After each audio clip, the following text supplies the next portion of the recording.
Hello everybody and welcome to today's PI Vision custom symbol demo video.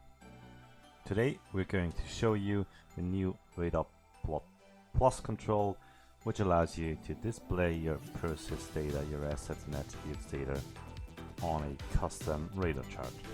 Okay, let's get started.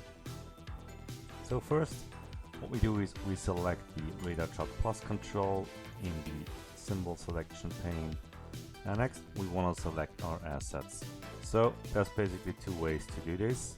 We're going to pick our assembly lines here. These are templated assets then later on allows us to use the asset search criteria to automatically populate the asset data. We could do it manually, but for this example, first we're going to pick line 1 and use the speed value here. Pull the attribute on the display. And now essentially we are presented with a single asset and a single attribute. Now there's two ways to populate my assets. I could either pull in multiple assets here, like line 10 for example, and then like another line. But if most of the time you don't want to do this manually, you want to do it automatically. So what I want to do is I want to right click the radar chart and then say add dynamic search criteria, and after that it will automatically populate my radar chart with my assets from the left side. I can modify the asset search criteria to return all descendants, so also child elements to search, for example. Essentially decide which assets to show, and this will automatically update if you update the assets inside Asset Framework. As far as configuration goes, there's a couple of different options you can do. You can of course give it a title. I would do it like production lines, performance, comparison.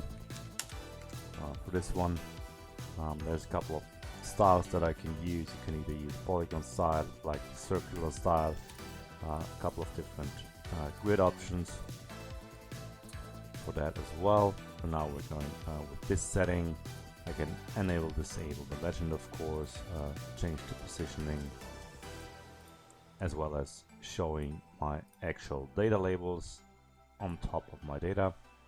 You can change the font size, decide if we want to use like coloring as well, but for now we're going to leave that as it is. Next up, I can decide how I would like my series to displayed. This is in the attributes section, so I can do multiple attributes at the same time. For now we have the speed attribute. I'm just going to select another one here and add that to the chart. I can define things like the coloring, how big the dots should be represented, line styles, widths and everything, opacity as well. And I can even change like the entire scale. So for example, now it's using like an auto scale of the entire range. I can even do custom limits, so I can manually set a scale as well to fit my chart's data properly. And once I'm happy with that, I can leave it as it is.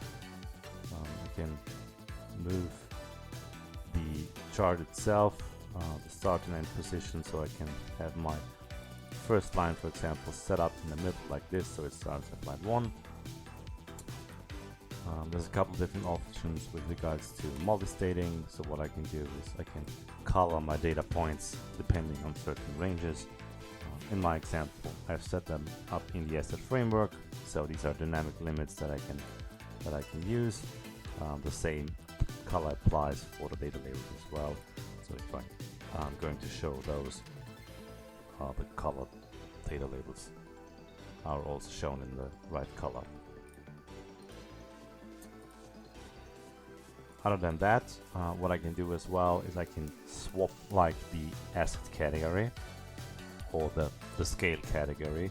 For now, our nodes here at the end are the assets, but I can also do the reverse version, where it's the actual attributes that are shown here. So what I can do is I can then add multiple attributes as well. this.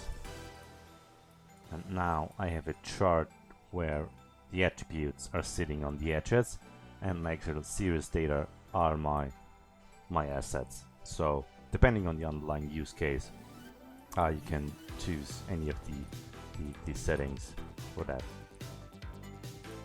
But for now, we're going with the asset setting.